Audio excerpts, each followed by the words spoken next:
Restrictor Plate Racing. Those three words have been one of the most controversial things to happen in NASCAR during its 74-year existence. There are two sides of opinions about Restrictor Plate Racing for fans. One side is that it creates amazing racing. It is a must-watch race and everybody has a chance to win races like Daytona or Talladega, whether you are racing for a small team or you are racing for a big powerhouse team. The other side is that pack racing creates more issues, such as the big one. It is more dangerous, crashes are even worse, it is a nightmare for car owners when it comes to money and drivers, not only for the safety, but it is a survival race with a lot on the line with 39 other drivers, and there is no skill involved. It is nothing but full throttle racing. Restrictor Plate Racing / Superspeedway Racing have been a thing since 1988 after Bobby Allison's horrifying crash took place during the 1987 Winston 500. Bobby did climb out the car with no injuries and 5 spectators were hurt from the horrifying accident. The crash changed NASCAR forever. The days of cup cars going 210 plus miles per hour at Daytona and Talladega were gone, and Restrictor Plate Racing became a permanent thing. In the 1988 Daytona 500, it is still a thing to this day. However, the 1988 Daytona 500 was not the very first Restrictor Plate race in NASCAR, and neither was the 1988 Bus Clash at Daytona. Let's go back in time even before Dale Earnhardt went NASCAR Cup racing. Let's go back in time to Valentine's Day of 1971. This is the 22nd episode of Racing Stories. This is the 1971 Daytona 500, the first Daytona 500 with restrictor plates.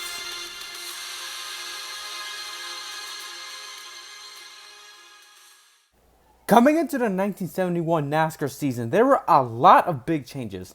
What were those changes? Well, I will have my good friend NASCAR Nick 2488 explain it. Take it away, Nick. Chrysler Corp had unexpectedly announced their factory-backed efforts in 1971 would be severely reduced. Bobby Isaac and Bobby Allison had finished first and second in the 1970 Grand National point standings, and both lost their factory sponsorship for 1971. Chrysler's Gail Porter said, "We had to cut back. There was no alternative." Chrysler cut back from 6 teams to 2 for the 1971 NASCAR season, and both those teams would operate out of the Petty Enterprises complex. Richard Petty and Buddy Baker would be the drivers. On November 19, 1970, Ford Motor Company dropped a bombshell. Matthew McLaughlin, Ford's sales vice president, announced that his company was getting out of stock car racing entirely. "We believe our racing activities have severed their purpose, and we propose now to concentrate our promotional efforts on direct merchandising and sale of our products through franchise dealers. Accordingly, effective immediately, we are withdrawing from all forms of motorsport competition."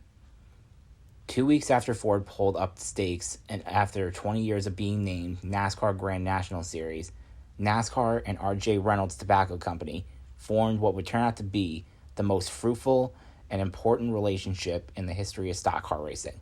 The NASCAR Winston Cup Series was born. Beginning in 1971, the Winston brand of cigarettes would sponsor a 500-mile race at Talladega and a special point fund worth $100,000. R.A. Reynolds, vice president of marketing for R.J. Reynolds, said his company decided to sponsor the Winston 500 at Alabama International Motor Speedway because it is the fastest racetrack in the world and destined, we feel, to be the #1 motorsports facility of the future, which is appropriate for Winston being the #1 cigarette brand in the United States.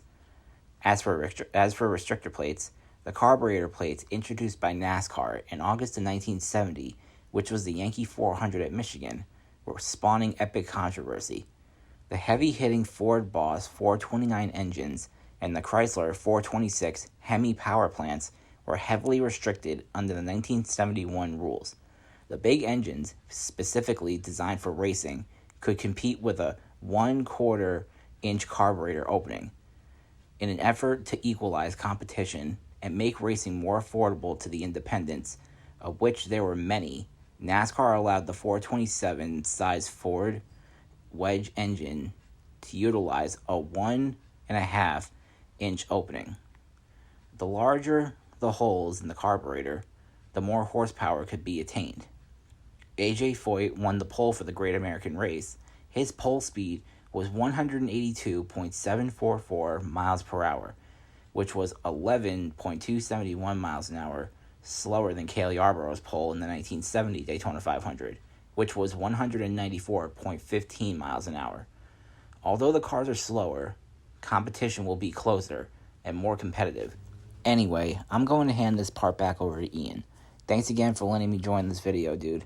Had a lot of fun doing it. You're welcome, bro.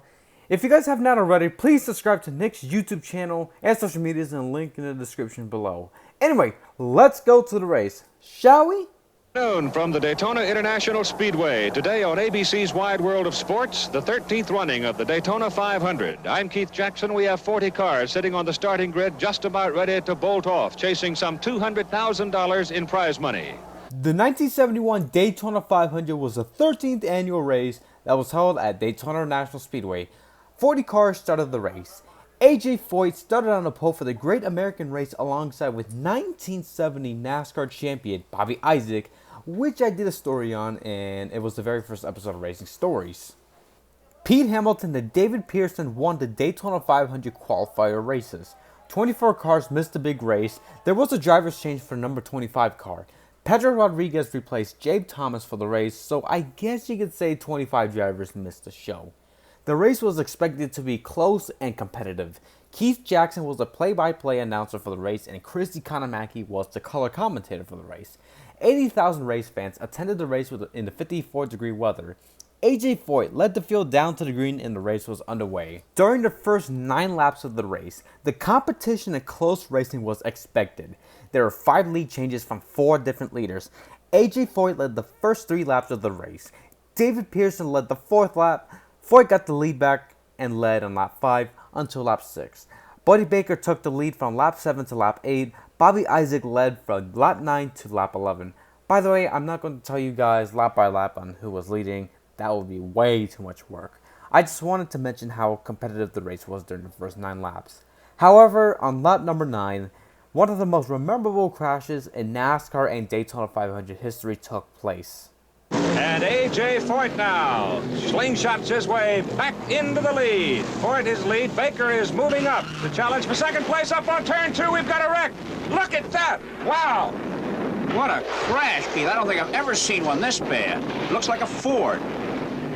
Car number 60.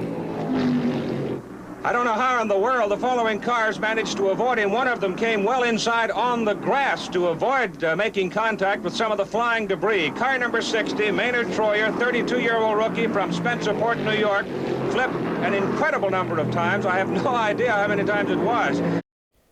Rookie Maynard Troyer was a competitor at the race. Unfortunately, on lap number 9, he lost control in turn number 2. Troyer's bright orange red Ford hit the apron sideways at full speed and began tumbling so fast. It was almost impossible to count the number of flips. Press estimates at the time ranged from 15 to 18 flips. But viewing the race film in slow motion showed that the car rolled over exactly 15 times, finally coming to rest back on its wheels. Troyer was seriously hurt, but recovered to compete again in 1973. Troyer finished his career with a total amount of earnings set at $14,940, $87,097.74 when adjusted for inflation. Maynard would finish 30th in the 1971 Daytona 500. He did 14 Cup races and had 1 top 5 and 3 top 10s. His last ever Cup race was the 1973 Daytona 500. He finished 23rd with an engine problem. Troyer came from an Amish family who was born in 1938 from Spencerport, New York.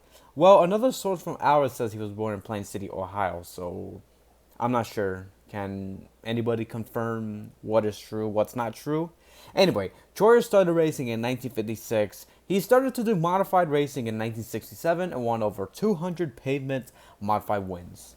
Maynard retired from racing in 1982 to concentrate on his chassis and racing parts business. He sold his business back in 1999. Unfortunately, Maynard Troyer passed away on May 18th, 2018. He was 79 years old. The race was back underway after 9 caution laps. There were 3 different leaders and 3 lead changes during the cautions. Bobby Isaac led 3 laps, 1969 Daytona 500 champion Leroy Yarborough led 4 laps, and James Hilton led 4 laps. Between lap 19 and 45, there have been 2 different leaders between James Hilton and Pete Hamilton. Hamilton won the 1970 Daytona 500, and 12 lead changes for James Hilton, Buddy Baker, Pete Hamilton, David Pearson, and Bobby Isaac. On lap 46, the caution was out for 1969 Daytona 500 champion Leroy Yarbrough, who was on fire. I did a story on Leroy Yarbrough about his career and his dark side of his life on this series, so feel free to check out that episode. After the caution, the race was back underway. Between lap 52 and lap 65, Bobby Isaac led 21 laps between lap 36 and lap 56. And there have been two different leaders between Dick Brooks and Richard Petty. Petty was a two-time Daytona 500 champion at that time and 6 lead changes. On lap 66, caution was out once again for the number 79 Frank Warren due to dropping oil in turn 1. And not so fun fact about Frank Warren, he was arrested on May 18, 2018 for accusations of molesting a child. Deputy says that Warren was found in a room with a child under the age of 5. Yeah, from some nice guy who was living a dream of being a race car driver to being a creep. Yeah, that is just horrifyingly disgusting. Anyway, let's change the subject and talk about the race before. Anyway. After 8 caution laps, the race was underway once again. Between laps 74 and 86, there were 4 lead changes between Pete Hamilton and David Pearson, Bobby Isaac, and AJ Foyt. Caution came out once again on lap 87 for debris. The race restarted on lap 92. Coming into the halfway mark, the battle for the lead continues to get intense. AJ Foyt gets around Richard Brooks and Pete Hamilton.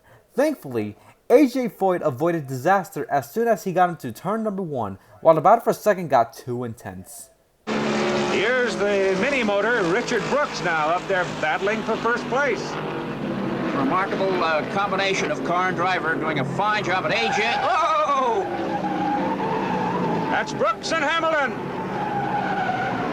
Wow, AJ Foyt went by Brooks on the inside, so close that the draft upset the traction of the number 22. He bobbled. Hamilton was so close that he tapped him, and now they're both proceeding slowly around the track with damage to their cars. Not bad, however, and the Porsche pace car goes out as the yellow light blinks on one more time.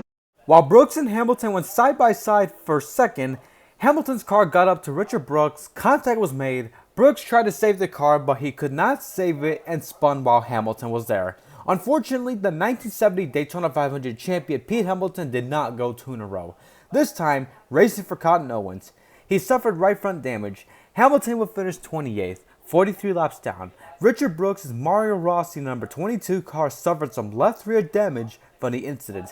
However, he did get it back going and finished in the top 10 by finishing 7th. 2 laps down. The race was past halfway and it was a very competitive race due to restrictor plates. The race had 35 lead changes during the first 102 laps of the race. That is how competitive the racing was. Also some green flag pit stops as well. The last 2 cautions were for debris on lap 121 and Pete Hamilton dropping oil at lap 165. Throughout the remainder of the 500, AJ Foyt led 36 laps and had the car to beat all day until the crew had trouble filling up the car with gas. He ran out while leading the race on lap 162. According to sources, a crew found out someone crushed the filler neck on the gas tank. Donnie Allison was also the car to beat until he crashed out under yellow. Richard Petty led the most laps by leading 69 out of 200 laps. Richard Petty would win his 3rd Daytona 500. AJ Foyt would have to settle in for 2nd place. However, Foyt would finally win the 500 the next year in 1972. Richard's teammate Buddy Baker finished 3rd. Baker tried so many years to win the Great American Race throughout his career. However, the gentle giant would finally win that big race in 1980. The 1971 Daytona 500 was the 4th race of the 1971 season.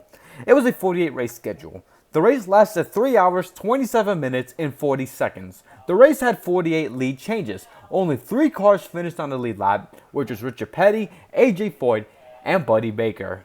After the race, the transition ended in 1974, the end of restrictor plates. For now, when NASCAR banned the larger engines and went to the current 358 cubic engine 5.9L formula. This was a transitional process and, as not every car used restrictor plates, this is not what most fans called restrictor plate racing. The second use came following the terrifying crash of Bobby Allison at the 1987 Winston 500 at Talladega Superspeedway. Allison's Buick LeSabre flew tail first into catch fencing early in the event, injuring spectators.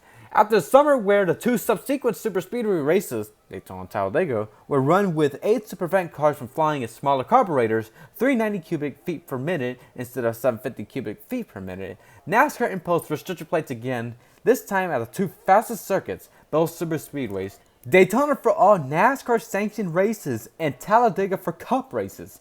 The Automobile Racing Club of America, aka ARCA Racing Series, also enforced restrictor plates at their events at the two tracks. In 1992, when the Busch Series began to race at Talladega, the plates were implemented.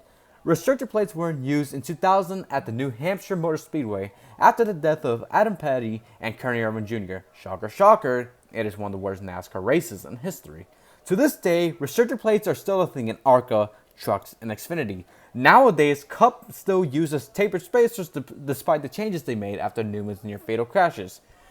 Oh my god, thank god the Gen 6 is dead, but I do not like the Gen 7 either so far. But yeah, restrictor plate racing is still a thing at Daytona and Talladega, for better or for worse. But restricted engine racings at intermediates, I have so many things to say about the 550 package and whatever direction that NASCAR is doing with the Gen 7, but that is a story for another day.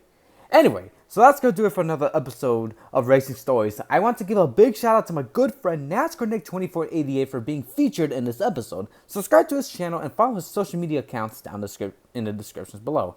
I want to say thank you guys so much for watching this episode of Racing Stories. Comment, like, and subscribe for more content and for more racing stories. Don't forget to turn on my YouTube notification bell for more content. Thank you guys so much for supporting E Nation. This is the Impress 48 signing off. Goodbye, everybody. Wait. I forgot to mention this before I finish this video. This is post video Ian here, and I just want to say that if I've got some information wrong about this race and also other things, and if I missed something, please feel free to tell me in the comments below. A lot of help would be appreciative. Anyway, with that being said, hope you guys are having a good start to 2022, even though I'm making this video as of Sunday, November 28th, 2021, 12:56 in the morning. I just got done. Anyway, thank you guys for watching, and I'll see you guys in the next episode. Goodbye, everybody.